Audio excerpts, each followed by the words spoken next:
It's time for Lefties Losing It, and get ready to lose some functioning brain cells because we're going to bring you some diabolically dumb takes from the dim-witted left, starting with Don Lemon. You remember him? He was sacked by CNN after 17 years of the network. That followed accusations of misogyny and misbehaviour. And then there were his terrible ratings. Then he was sacked by Elon Musk after a disastrous interview, but he's still out there spewing his terrible takes, often race-based takes. Here he claims you cannot be black and be MAGA. Just listen to this and marvel at how a man this divorced from reality was able to be a network anchor for so long. It's the same thing that when I see not all black Republicans, but I see a black MAGA person who is carrying Donald Trump's water and they know that he's lying, it is the shortest line to the front. Because if you're black and you're whatever, you're just in line with a bunch of other Democrats that are doing the same thing that you're doing. But if you become a black MAGA person, it's like, whoa, let's book this person, let's put him on television. So you don't think you can be a sincere black MAGA person? No, I just said, I don't think that. I just said I think there can be sincere Republicans, but you can't be a sincere black Republican. I don't think that you can. I don't think that you can be a rational MAGA, be black and be a rational MAGA person. I think you can be black and be a Republican. I think they would find that very insulting. Well, I mean, the truth is often insulting. The truth is often insulting, and the truth is Don Lemon is a race-baiting simpleton who managed to foul his way up at CNN until even they had enough of his nonsense. As well as being a certifiable clown, he is also hugely ineffective. Here he is on CNN explaining how he campaigned for Kamala Harris by going around telling black men in battleground states that they were essentially dumb if they supported Trump. I went from battleground state to battleground state. When they invited me to the convention, I didn't just want to fly there. I said, I'm going to go and talk to voters in battleground states, and I did. It was not curated. I went up to people just doing man on the street and said, who are you going to vote for? Black men. And time after time after time, they said, I'm voting for Donald Trump. Why? Now, there are reasons why. They said, because most of the time they said, well, you know, for economic reasons, right? Or because he gave me a stimulus check, and I had to correct them over and over. Can't believe that didn't work out. But old mate Don is not alone in being hopelessly out of touch, hopelessly clueless about real people and what motivates them. Let's hear now from two awfuls, affluent white female lefties, former NBC and CBS host Katie Couric and an alleged historian, Heather Cox Richardson. Here she claims that Donald Trump is suffering cognitive decline. Not Joe Biden, but Donald Trump. Katie, the man is cuckoo for Cocoa Puffs. He really is. And you know, that to me is, I mean, everybody's like, oh, the ego knows no bounds. No, the ego has never known any bounds, but the ego used to be anchored at least in a brain that could finish a sentence, and it's not there anymore. I promise you, I watch this man a lot, and I'm not a doctor. I'm telling you, if he were in my family, we would be looking at care. Remember when Katie Couric had some credibility? Me neither. The way these people lie is just shameless, gross. Let's check in on how President Trump is doing. One thing is for sure, he is the funniest president we've ever had. He didn't get an Emmy for his TV program 3 years in a row, and he started tweeting that the Emmys were rigged again. Should have gotten it. This... Vice President Biden, you are holding much smaller events with... Because nobody will show up. People with... Well, it's true. Nobody shows up to his rally. He said back in 2006, gee, I hope it does collapse because then I can go in and buy some and make some money. Well, it did collapse. That's called business, by the way. It's just awfully good that someone with the temperament of Donald Trump is not in charge of the law in our country. Yeah, because you'd be in jail. It's amazing. I mentioned food stamps, and that guy who's seriously overweight went crazy. By the way, I don't like this mic. Whoever the hell brought this mic system, don't the son of a to put it in, I'll tell you. These people. No, this mic is terrible. Stupid mic keeps popping. Do you hear that, George? Don't pay him. Don't pay him. You know, I believe in paying. But when somebody does a bad job, like this stupid Mike, you shouldn't pay the best, sir. Terrible. As I said, he's the funniest president we'll ever have. Now, we love nothing more than mocking the dangerously delusional left, and it doesn't get much more delusional and dim-witted than a member of the LGBTQIA++ community cheering for Palestine. They've been doing it for years now, and the levels of idiocy are only increasing. Listen to this clown giving a shout-out to what he calls trans Palestinians. I want to give a special shout out to all the queer and trans Palestinians. Not only are we honored to have you as part of our community, but Palestine is the moral compass of the world. Palestine is the moral compass of the world. So the moral compass of the world is virulently anti-gay, anti-trans, anti-everything LGBTQIA. You don't have to worry about pronouns in Gaza or the West Bank. You have to worry about staying alive. No rooftop parties, but the turkeys in the West keep cheering for Christmas.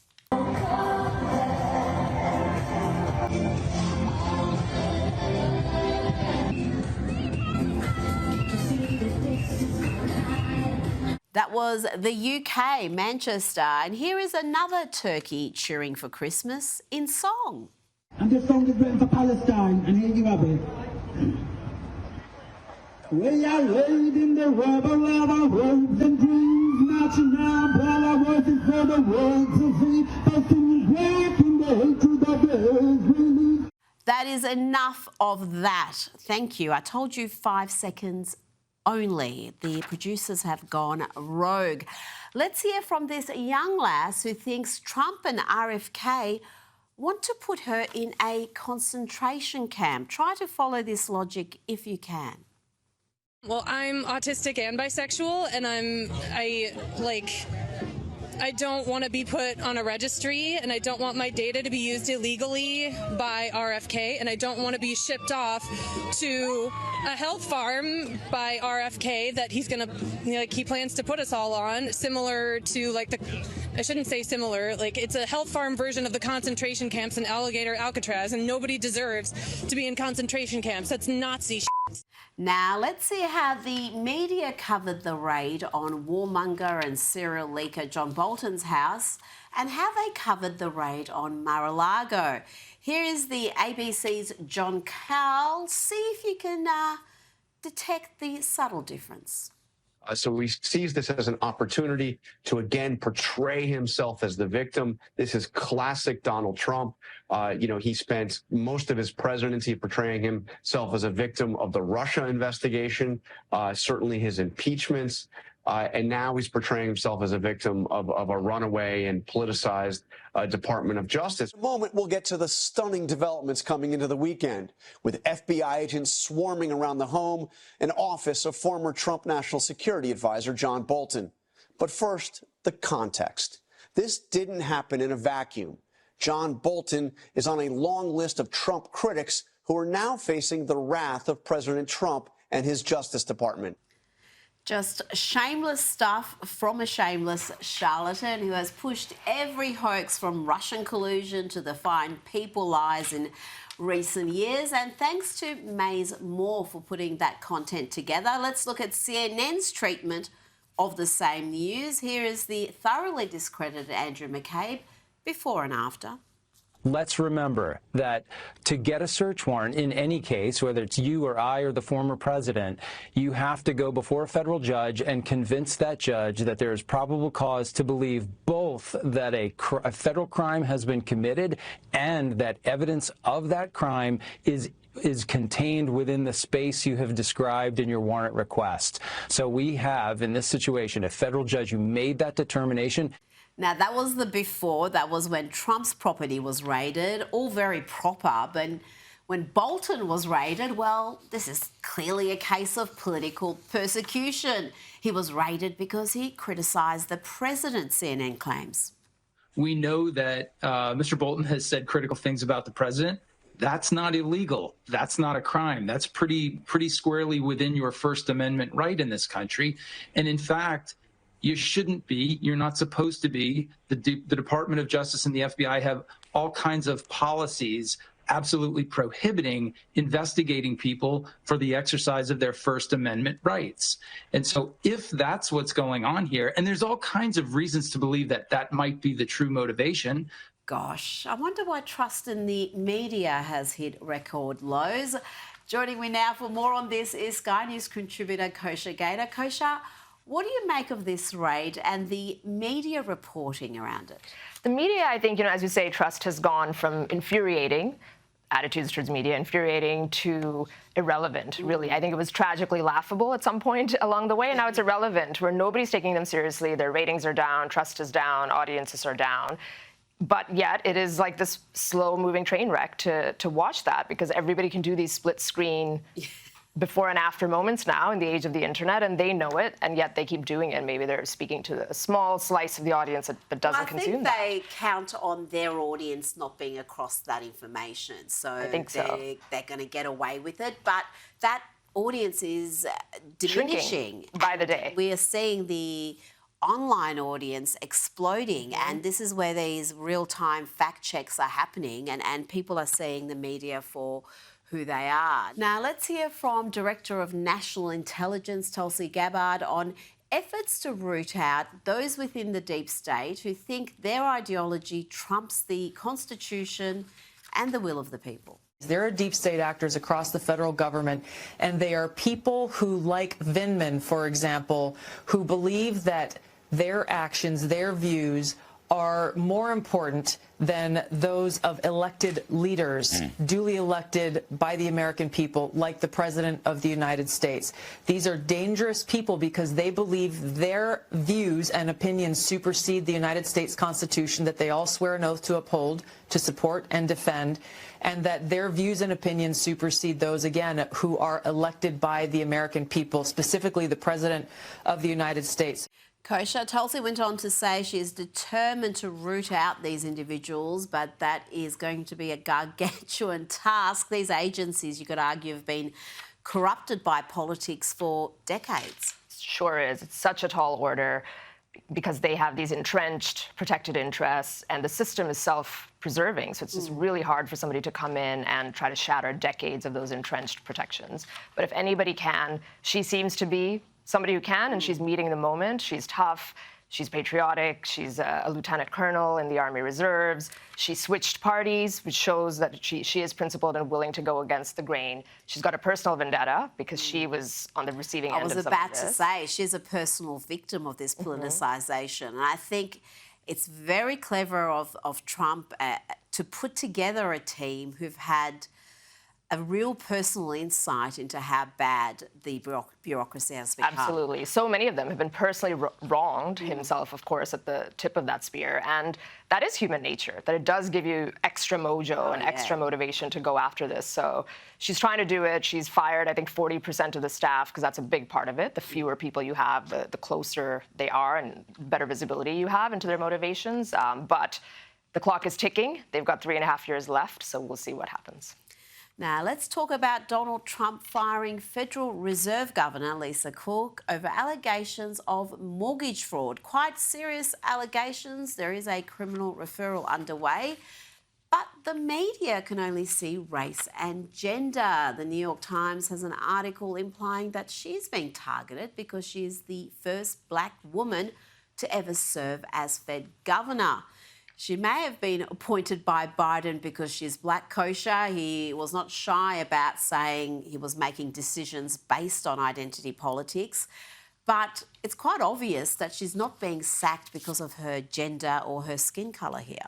That old chestnut, they will always go to that. And I think she's finding out that the lady parts and the skin color do not make you impervious to these things when people are going after them. She now makes number 3 of people that are specifically for mortgage fraud in the crosshairs right now. Adam Schiff, the Russiagate original hoaxer, who is probably lawyering up Letitia James. Which is the funniest because she charged Trump, very ironic, on that of which she is guilty. He wasn't and was just acquitted earlier this week from that ridiculous judgment. And Lisa Couric, it adds salt to the wound, especially because as a Fed Reserve governor, she is part of the panel that is in charge of interest rates, which are so high. And it's one of many reasons why young people are finding it difficult to get into the home ownership ladder. Meanwhile, she has been committing fraud and enjoys favorable interest rates, allegedly, because of the way she filled out her application. So that's also funny in its own way, and I don't think the race and gender shield is going to shield her. No, and it is also, like you said, quite amusing that mortgage fraud is the issue for several of these bureaucrats, including Letitia James and now this Fed governor, when it was what they tried to get Trump on. They tried to bankrupt him over this. They tried to really destroy what he'd worked his life to build. And now they're being scrutinised for the way they're filling out their mortgage forms. And I'm surprised at how haphazard they've been in. So brazen, and it feels almost like they know that they're above the system. You know, they've been lecturing the other side. No one is above the law, but you would only be that careless, if you will, if you think that you're above the law and you will never be found out. It's a new day. Now, Donald Trump is promising to extend his crackdown on violent crime from DC to other blue cities like LA, New York and Chicago. And that has upset the governor of Illinois. We're very pleased about the progress that we're making. I know that I live rent-free in the president's head, and I wish he would spend some time in Chicago so that he could see what a lovely city we have. Governor, quick follow-up. What do you do if the National Guard is activated and comes here?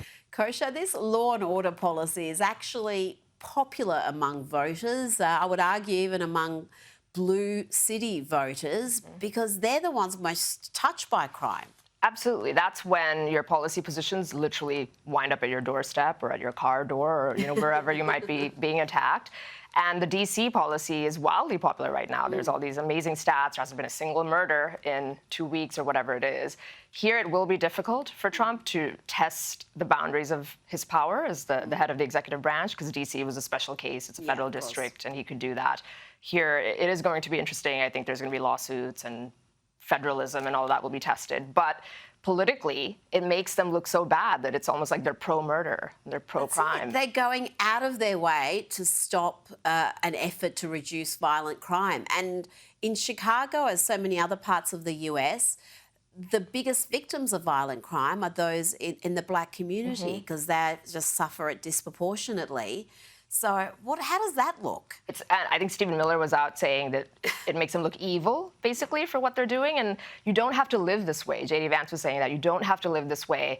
And it's sort of people have just accepted it as an inconvenient fact of life that the inner cities in the greatest country on earth have to be this way. And it doesn't have to be this way. So we shall see where this fight goes, but it would be amazing if you could actually take a place like Chicago, that's a top 10 city in terms of crime, and give it the Bukele treatment, El Salvador treatment, and clean it up. Well, not whilst this dude is the mayor, because Chicago is a one-party town, and the mayor there, the far-left radical Brandon Johnson, thinks putting criminals in jail is racist and immoral.